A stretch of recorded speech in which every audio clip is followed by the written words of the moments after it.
So, hello everybody, and welcome to Declutter Me, podcast about organizing and decluttering your life. And hello, Shelina. Hi, Chirag. How are you? I am good. How's your week going? Marvelous. That wasn't very enthusiastic, was it? No, but it was. I don't remember the last time you said marvelous. I guess that's a good thing. I say marvelous quite a lot with clients while I'm working with them. It's a different story. No, I meant in response to how was your week going? Oh yeah. That's weird. I don't use marvelous except, and like some clients repeat it to me because they say marvelous that often when I'm with them. I say marvelous, and there's another thing that I say, we're getting there. I say that. I can see that. It's like when it's the middle of the day and it looks like. Yeah, and they're feeling like a little bit like low in energy probably. Yeah, and it looks like a bomb site. It always looks worse than it did at the beginning, in Correct. the middle. Yeah. And then compared to what it'll be at the end. And so they're always like, and I'm like, we're getting there. And that's all I'll say. I think it's more to convince myself as like, we're getting there. We're going to get there. Yeah. Yeah, so that's my 2 phrases for clients that you're now going to hear. Marvelous. So moving on to the next one. It was too easy. I'm sorry. Oh, God. All right, so what are we going to talk about today? Today we're going to talk about sustainability, which I know you like talking about because you have a podcast about this, don't you? Well, that's true, but that's not the only reason 2? why. There's 2 podcasts? Well, technically, I guess a lot of people would. The vegan podcast touches on sustainability pretty frequently, but then we have a show called Forward Talks, which actually focuses on like sustainability in the region. I've in been general. on that one. You have been on that. I one, have, actually. yes. It was brilliant. Well, so we'll link to that in the show notes. Yes, we will. Yes. But yeah, so yeah, no, I do like talking about it. I think raising awareness for a topic like that is important. The general thing that I tend to see, a lot of people think that they don't have options. Yes. And I think that's one of the big problems. They just think like, I would love to, but what else can I do, right? And it's just one of those things where there's so many little things that can really, that really work. Or can have their own impact in getting you started on that kind of a journey to be like, okay, I want to think about the things I'm buying. Yeah. So that I think raising awareness is just a good thing to do, which is why I ended up talking about it. It is, and I have been doing things more and more in the last, I think, year or so, 1 or 2 years, and a lot of it unconsciously as well. That. I think, for women, men might be listening going, oh my God. But I'm going to talk about sanitary products. Yeah. So I've been using the Moon Cup, what do they call them? Period cups? Menstrual cups. Menstrual cups, yeah. I've been using them, the Moon Cup, for years now. So I was one of the early adopters when they first came out, and it's been the best thing ever.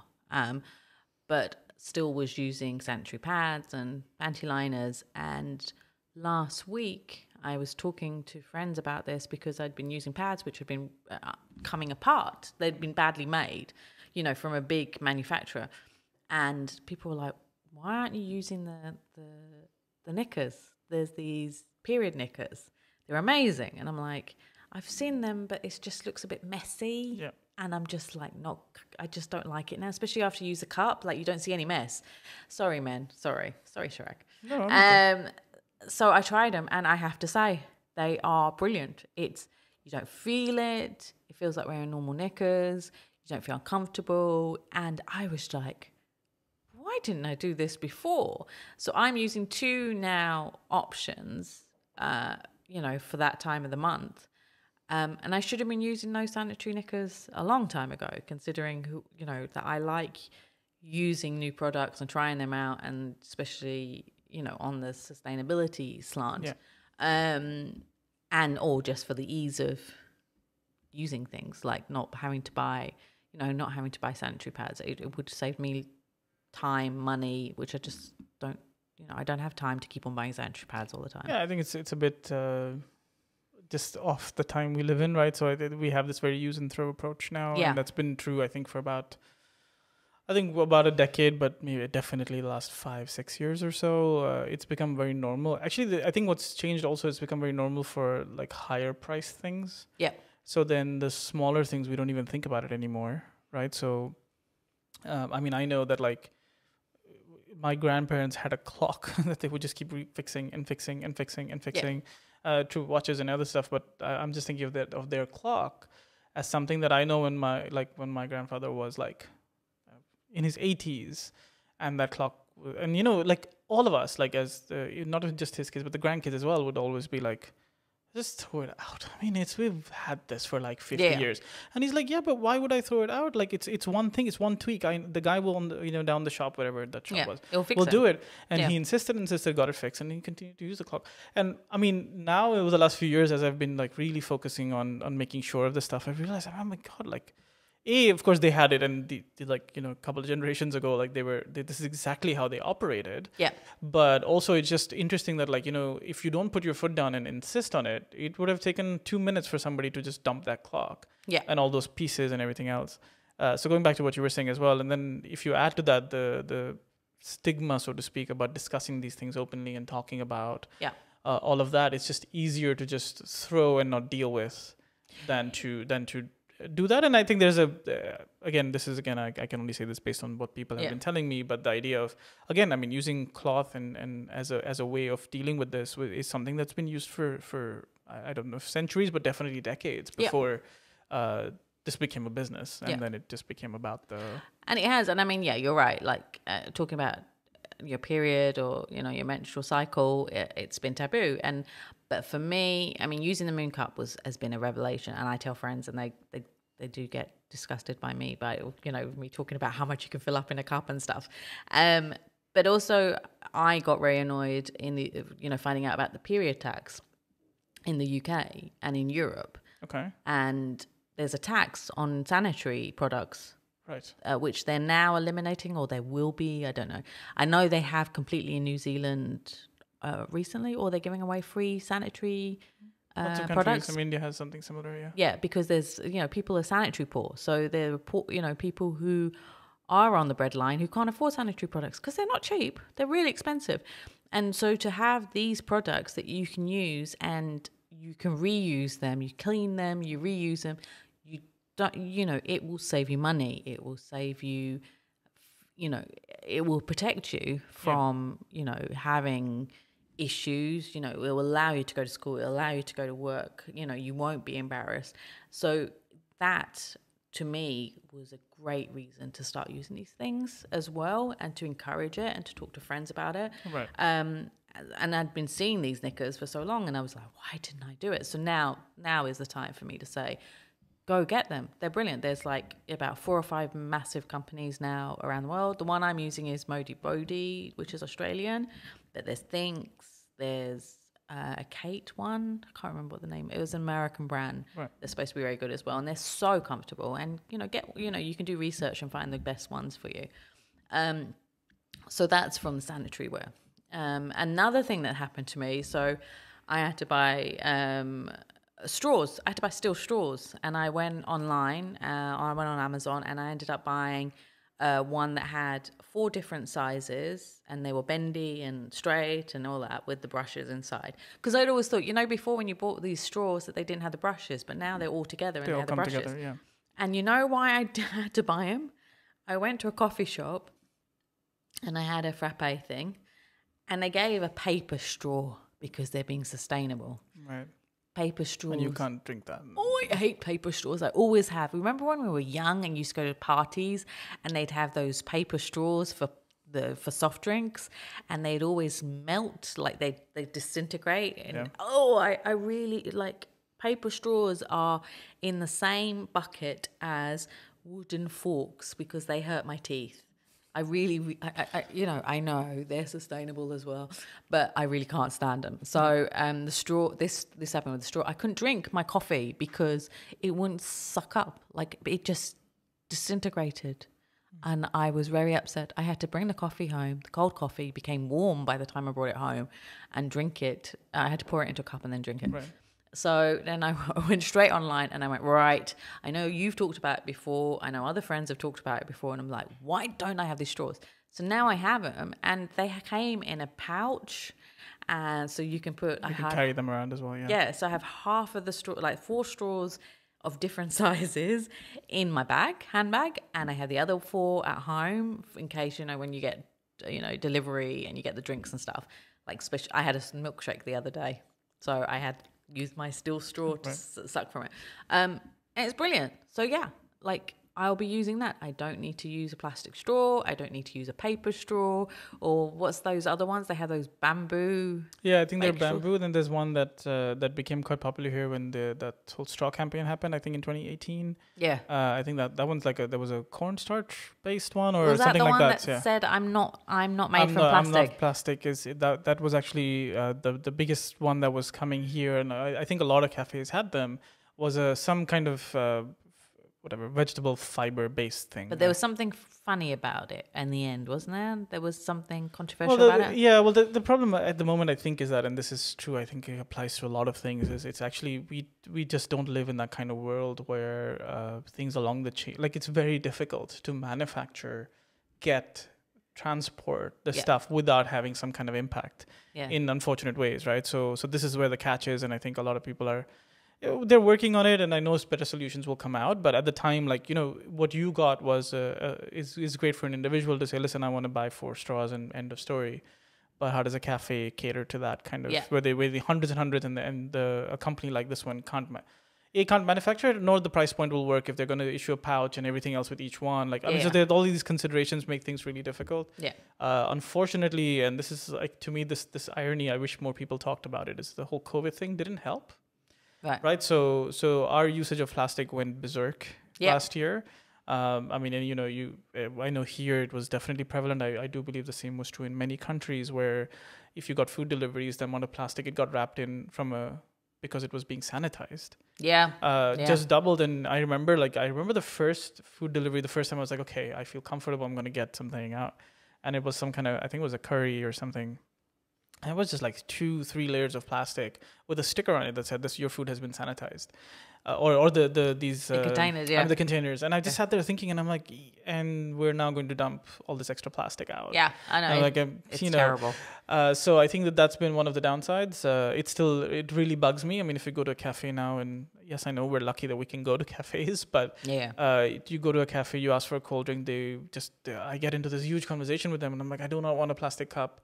They're refusing to. Most cafes are still refusing to give out proper cups. That one is a funny rule because it depends on the kitchen whether they have a dishwasher or an electric dishwasher. Yeah, a way to wash it. Yeah, or I get not. It. Yeah. And so there's a Chinese restaurant near to us where I go, and they serve everything in plastic, and it's horrible. And bamboo chopsticks, which I hate. I hate bamboo chopsticks as well. I need to carry my own chopsticks. Yeah, just carry your own chopsticks. That's all the problem. With my straw pouch. But they're the same. Like, they were giving, like, the soy sauce in the plastic thing, everything individual. I'm like, why don't you just get a sanitized wipe and wipe the bottle after? Yeah. Do you have to use? I think, this is it's a bit of a difficult one to kind of really be like, why didn't they do one or the other?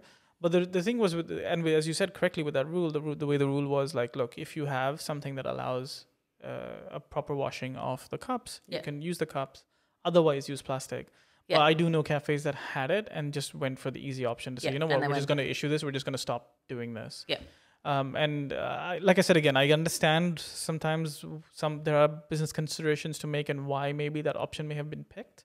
And I also understand that there was a lot of worry, especially in the beginning. And it's different now, but I'm talking like last year in June and July when things just started opening up. Everybody was a bit like extremely cautious and worried because we didn't really understand whether or not this would be transmitted through things and all that.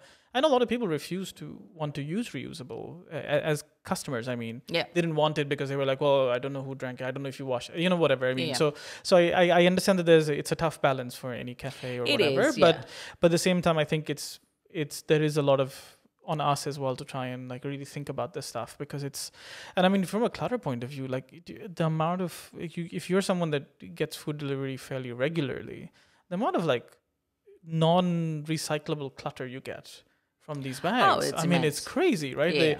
The straws they give you, the spoons and the forks, even though, I mean, it's nice that the delivery apps have this option to say, please don't send me cutlery, but they send it anyway. Yeah, right? I know. And this is the really annoying irritating thing. Yeah. But I now put it in the stars bit. So, when you give the review, if they do give cutlery, and I've already said don't, mine's on automatically set for not to give cutlery ever. Yeah. I will send a message. I'll put it on there and I'll go, said don't send it, still sent it. if they don't get it and don't see from the way that the reviews are coming that they need to change themselves and they need to actually engage brain and read the instructions, then, you know, then they're never going to learn, aren't they? No, I guess not. But I mean, I do. But I agree with you there. I think it's like I said, 2020, which was kind of the point that I was making earlier, was like 2020 unfortunately has reset a lot of the things that we were kind of in the progress of doing, like even here as a city, which is unfortunate, but it's important to kind of think about it. And it's also like it's totally a clutter thing for me. Like the fact that, like, you know, if I have to go to a cafe and I have to pick up a plastic cup, and I'm someone that will not just throw away a plastic cup in a regular can. I'll try to find a way to at least dump it in a recycle unit somewhere. And I'm just sitting on these cups now, or I was before. Now there are at least the cafes I go to, they see my face. They're like, "You want a paper cup, don't you?" And I'm like, "Yep, that would be ideal." When I go to coffee shops, I take my... Or you carry your own. It's only when I have the cold ones that, you know, you need... It doesn't work with my one, but that's fine. But anyway, we're talking about funnily enough, you're talking about the delivery and the amount of cling film and stuff that was wrapped around.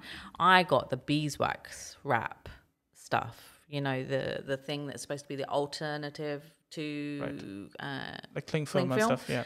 And I got a few with a good friend of ours, and she laughed because I got the cat one. I got cats on my beeswax. They had cat prints on them. Right. I don't like them. They don't work. Yeah. It doesn't stick. It's supposed to you warm it up with your hands, this beeswax cover, and you put it over the bowl to, you know, I use it to, you know, when I have like certain food or things like marinating in the fridge, and I put it on there. It doesn't stick. But I just use seal containers, actually. I don't remember the last time I bought cling film, just because I'm just like, I have cling film from years. I actually still have cling film that I bought in Norway when I got my tattoo, which was 2014 I went. 16. It's been a few years anyway. It's been a few years, yeah. Still got that Norwegian cling film. It's much better than cling film here. But anyway, it actually sticks. Yeah. But yeah, so I thought, let me get the beeswax thing. Everybody's talking about it. It's supposed to be good.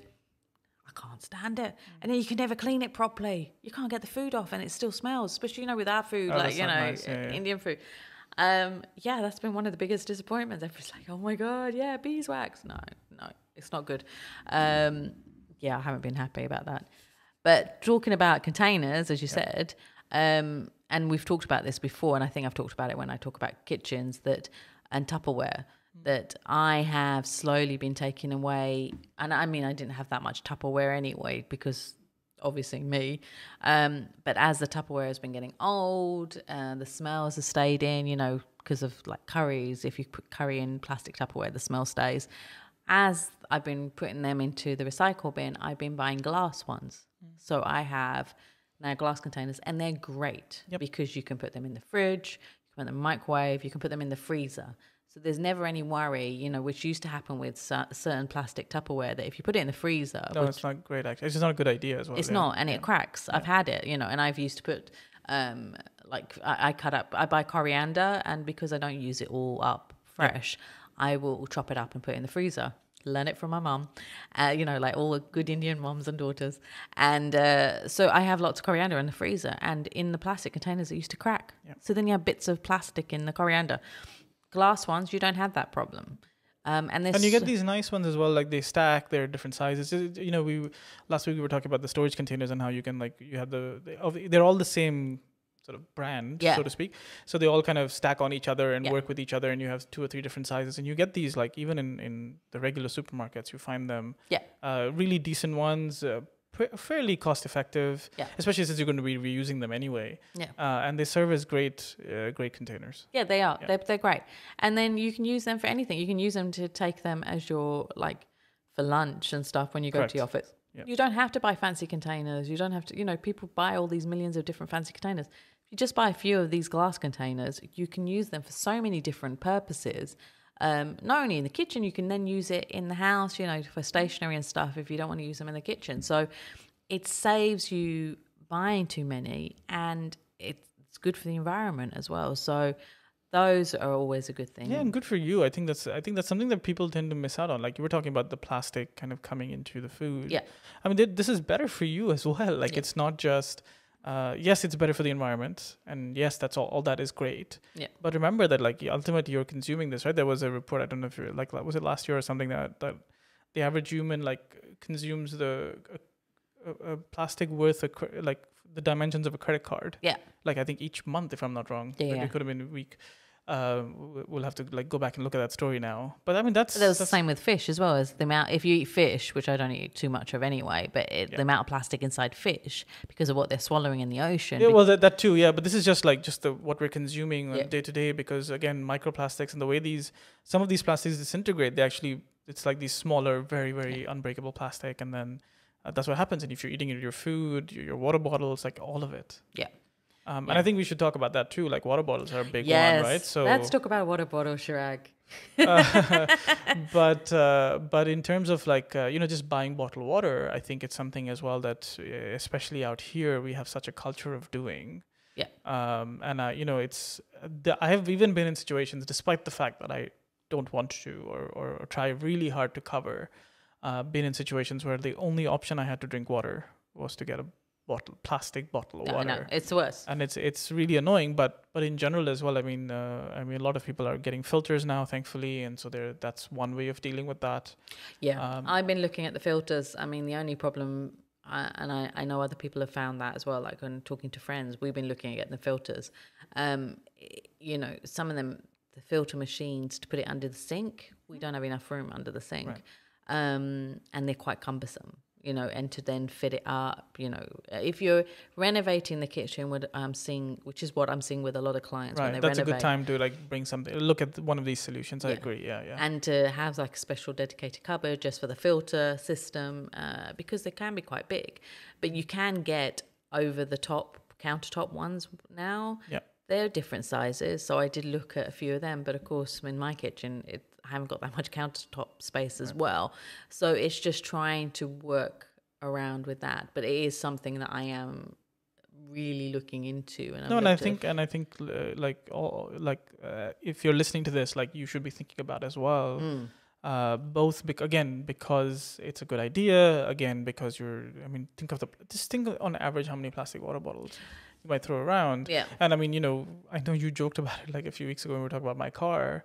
And there are always plastic water bottles in it because I just refuse to throw them out into a place where I don't feel like, I feel really bad about like throwing them randomly in a trash can. I would rather find a place where I can dump all the plastic together. I put them all into because I've got a few recycle bins around near me. So my building only just installed them like a few weeks ago, sadly. But I think it's something to think about. But also there is also, and I know there are studies, and I know this is it's an evolving conversation, but there are studies that are showing that the plastics that are disintegrating into the water and then you're drinking it you're ultimately consuming it, and there's a danger there too. And we've always felt it worse because especially in the summer, because those water bottles come and you think, how long have they been in the heat? And sometimes they are really warm when they come to your house and you're like, awesome. Or you leave them in your car. Like, I mean, even if they didn't, and you leave them in your car and then you drink, even though it may cool down by the end of the day, ultimately that plastic has already entered the water and you're drinking it. Yeah. Well, what I do is I bought one of these massive gallon bottles that I bought from America, and I have that in the car, and it actually keeps whatever is in there. If it's cool, if it's water, it will stay cold. It doesn't let the heat out or in. Yeah. And so it's great. So the water will stay cool. And if it's a hot item in there, it will stay warm. Not that I put hot items in there very often. It's usually just water, but that's great. And it means that I don't have these bottles of water. And again, it goes back to clutter, right? Ultimately, it's all clutter that we're trying to get rid of. And exactly. It's such a pain. Yeah, so they're great. But the only thing about having these filter water systems is, the size. And if a lot of people are renting here, so it's difficult for them to get it installed, especially. No, 100%. I mean, it's just something to think about. Like you said, maybe when you're renovating, maybe it's something you can coax your landlord into doing for you, right? Like that. Yeah. That can be something. I mean, I know people that have had conversations with their landlords to be like, listen, maybe if you help pay for part of it, ultimately it's going to stay in the building, and then the next tenant gets to use it, and so on. So, and I know it's more complicated than I'm making it sound, because landlords here can be difficult and so on. Slightly. But I mean, if you've been living there for a very long time, then it's something worth asking. I think it's just as general, just be aware of the fact that like a lot of the water we're consuming is coming in a lot of plastic, and it's something we should really be thinking about. And also when you're going to cafes and restaurants, it's something to raise with them as well. Absolutely. There are certain ones that do the filtered water now. So, you pay, I don't know, 5 dirhams and then you'll get unlimited a nice filtered big jug, water. And that's awesome. And I respect that, and I will always order that. But if there are places, and we do know certain ones that have still overcharged, foreign water bottles coming in, tell them, no, I'm not going to buy water unless you have filtered water, and push these companies to stop it. It saves them money and it saves us money. I mean, how much must it be costing them with shipping to ship all this expensive water? Well, that's why they're charging us a lot of money, because they're trying to bypass this thing that says, well, if you're selling local water, you can't say, there's a cap on the price. And so this is this weird way of saying, and I've actually had a cafe tell me that, like, yeah, but we don't do plastic water. Like, all our water is glass bottles. And I'm like, well, that doesn't justify this crazy pricing and the fact that you're 30 dirhams for a small bottle of water. It's ridiculous. I will never pay for that. I will object. I have a bottle of water in my bag. It has unfortunately led to unnecessary coffee and tea consumption, but yes, that's exactly how I feel about it. Yeah, my friends and I, thankfully we have handbags, so we bring our own bottle of water with us. Which is what I've been doing more recently anyway, which is just carry my own bottle. And if I actually the lot of the cafes here now are not so surprised by this anymore. I think they've just given up with us. Yeah, I think, or maybe that's what it is. But anyway. Coming back to the thing, so I think it's something to think about. I think it's these are a couple of places I feel like where we can very easily be a little bit more sustainable with what we're doing, without like an exorbitant price point. I mean, the filtering system aside, which I think is more complex. So yeah, we just wanted to cover, I think, some of these kind of easy go-to places. I mean, I know the filtering system was something we got into a little bit, but if you think about the water bottles, you're thinking, I mean, from your perspective, in terms of sanitary stuff. Yeah. We've done an episode about electronics in a similar way, and we'll leave a link to that in the show notes, with the old boxes and things, like, just start recycling them. So I think these are easy go-to things that we can do in terms of being a little bit more sustainable in our lives. Yeah. And reducing clutter, like, simultaneously, which is, I think, something that we can't, like, I can't mention enough. Like, I have to keep telling you. Oh yeah, because especially when this is the Declutter Me show. Right. And also because, like, just in general, where, there is this avenue where instead of throwing away plastic that's not good for the environment, you are using options that are more sustainable. Yeah, exactly. And I think, it's not hard to do. And from what and I've been able to see that really recently, that it's been so easy to get things to make you more sustainable, and it's so easy. The only problem is that I do buy on Amazon, and of course it's not very sustainable packaging. But it's not. That will be a topic for another conversation. Yeah, I think we'll have to. We'll talk about that. But anyway, but that's it for now. I think. Let us know what in the comments box if you have any other products you recommend that we should try out to help us to be more sustainable. Because I am always up for finding out about these products, especially if they work and if they're good. If you have bought a beeswax cling film thing that works, let me know, because the one I have right now is not great. Stop using cling film.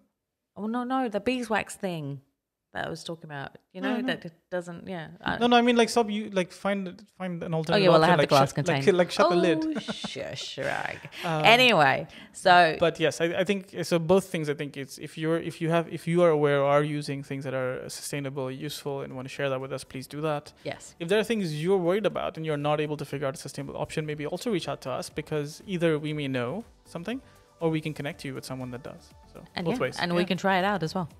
Exactly. Yeah. Very cool. So that's all we have for you this week. I think it was something maybe we can come back to, because there are a lot of other places where we can be more sustainable too. Yeah. But yeah, that's it for us for this week. Thank you very much.